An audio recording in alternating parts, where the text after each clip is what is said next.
No es prematura porque pues ya llevamos 3 años, ¿no? Sí es muy larga.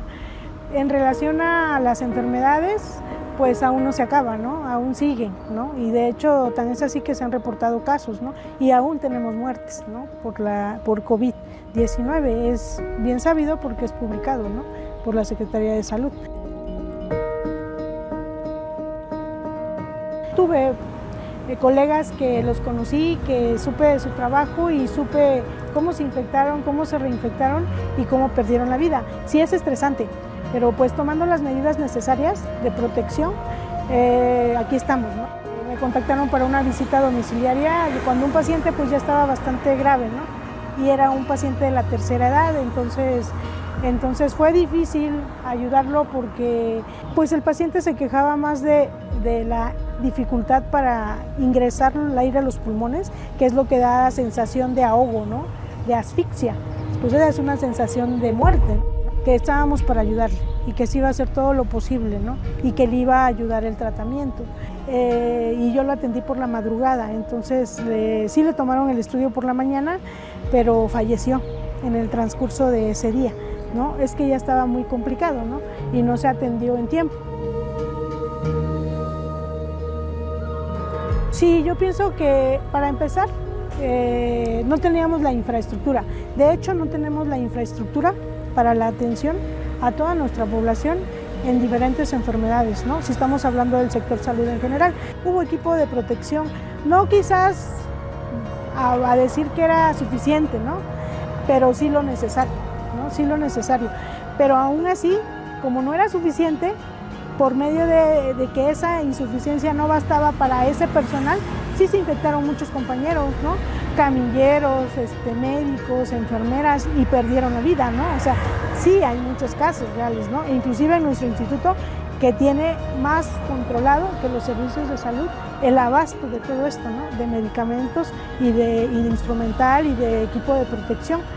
Pienso que no estaba preparada para empezar, que no tiene la infraestructura, y por esa razón, pues los pacientes que no tenían una derechohabencia no acudían, ¿no? O si acudían, pues no les podían dar la atención. Porque en lo personal, en mi familia, mi esposo padeció la enfermedad muy fuerte, ¿no? Y pues en esa situación de aislamiento y de que nadie puede estar en contacto, pues desafortunadamente tú, como familiar, como esposa, como Isela, yo no podía decir te aíslo y pues yo me retiro, me cambio, ¿no? Porque era lo que la mayoría hacía. Aislaba al paciente, lo dejaba solo, ¿no? Y no tenías contacto con él. En mi caso, pues no fue así, porque pues yo soy médico. Aparte, atendía a mis pacientes con infección por COVID, pues como mujer no era posible dejar a mi pareja, a mi esposo, padeciendo esa enfermedad solo. Sin embargo, por mi trabajo, porque yo al siguiente día tenía que ir a trabajar, sí lo tenía que dejar solo, ¿no?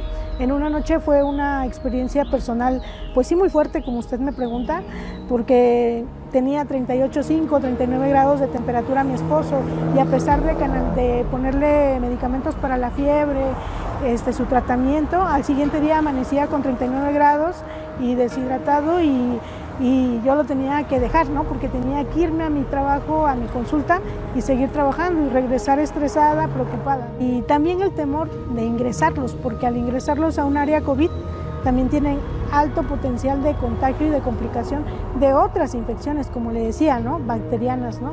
Ya sea respiratorias o de cualquier otra índole, y entonces también solamente ingresarlos ante caso muy necesario. Creo que sí tenemos que organizar más, ¿no? Organizarnos más y sí exigir a nuestras autoridades, ¿no? que contemplen esa atención. Aumentar nuestra infraestructura, porque de hecho no es suficiente, ¿no? Necesitamos otro hospital del Seguro Social acá, porque atiende todas las regiones, todo el estado, es grandísimo.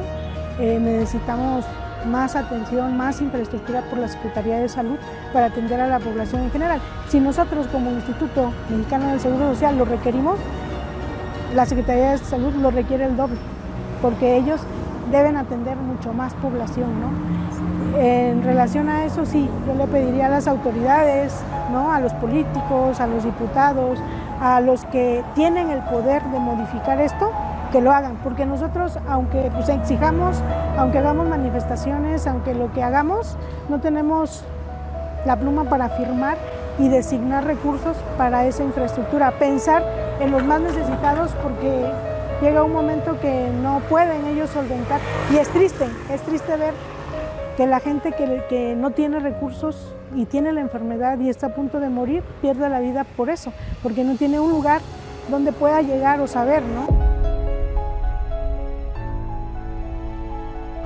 Los cuidados que pudieron haber tenido muchos pacientes y seguir las indicaciones que se dieron para prevenir el contagio, el no salir, el no socializar, el no acudir a lugares concurridos, el guardarse y tomar la responsabilidad cuando estás infectado de no tener el contacto con las demás personas, para que de esa forma se prevengan los contagios, ¿no? Y nosotros como médicos tomar todas las medidas necesarias, porque a veces pensamos que no nos va a pasar y que no nos vamos a infectar, y tenemos la experiencia de compañeros que les sucedió.